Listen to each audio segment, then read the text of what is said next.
Good morning, boys and girls. This is a Friday's read aloud. It's called The Bravest Fish, and this one is written by Matt Buckingham.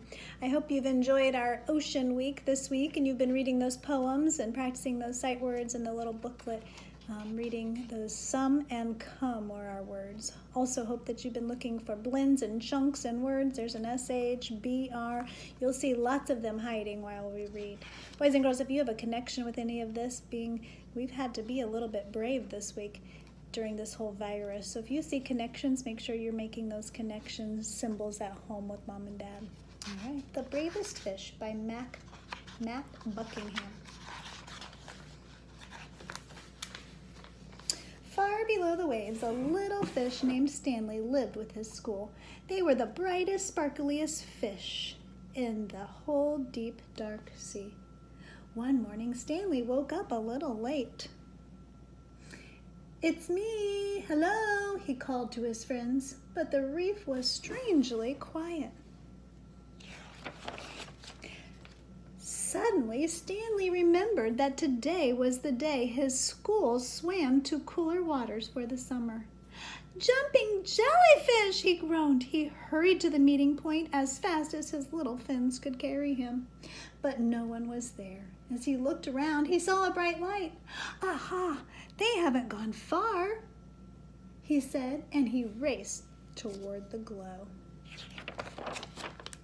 But it was only a lobster counting his coins. "Go away! Don't touch my treasure," the lobster growled, snipping his claws. "I'm looking for my friends," said Stanley. "Fish," the lobster grumbled. "Those others were in such a hurry to find someone, they upset my coins." "Others?" asked Stanley. "My friends." "Join them then," snarled the lobster, and Stanley swam off. Ahead of him, Stanley saw a shimmer. He could just make out a bright, sparkly fish. One of his friends?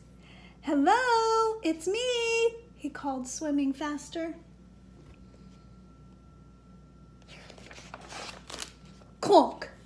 Stanley crashed head first into something hard. "Jumping jellyfish!" he cried. It wasn't one of his friends at all, but his own reflection in a shiny pearl. Stanley rubbed his bump nose, feeling a little dazed. He didn't notice the dark shape coming up behind him. Ooh. When he turned around, Stanley found himself staring straight into the mouth of a huge... What is it? Shark! You guessed it. See the SH? R-A-R blend? Oh no. Stanley shrieked. Over coral and under weeds, he sped with the shark snapping at his tail. Finally, Stanley saw a small hole in a rock below. He dived down inside to just miss being gobbled up.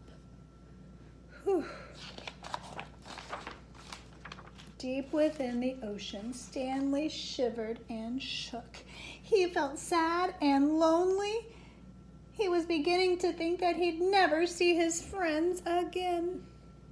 Boys and girls, are you feeling like that? It's been a while, hasn't it? "Well, I can't stay here forever," he said at last. Stanley poked his head out of the cave to see if the shark had left. "Jumping jellyfish!" he squealed. The sea was golden orange, glowing and glistening.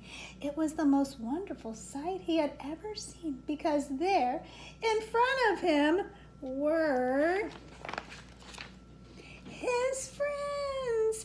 "Hello, it's me," he called. "Stanley! Stanley!" His friends cheered. "Where have you been? We have been looking all over for you." And Stanley told them his adventure. As Stanley told them his adventure, they swam off in one bright, sparkly, happy school. Won't it be nice to be a bright, sparkly, happy school again? Boys and girls, look at their faces. So happy to be together. One day soon, hopefully we'll be together again, too. the bravest fish. Be brave, boys and girls.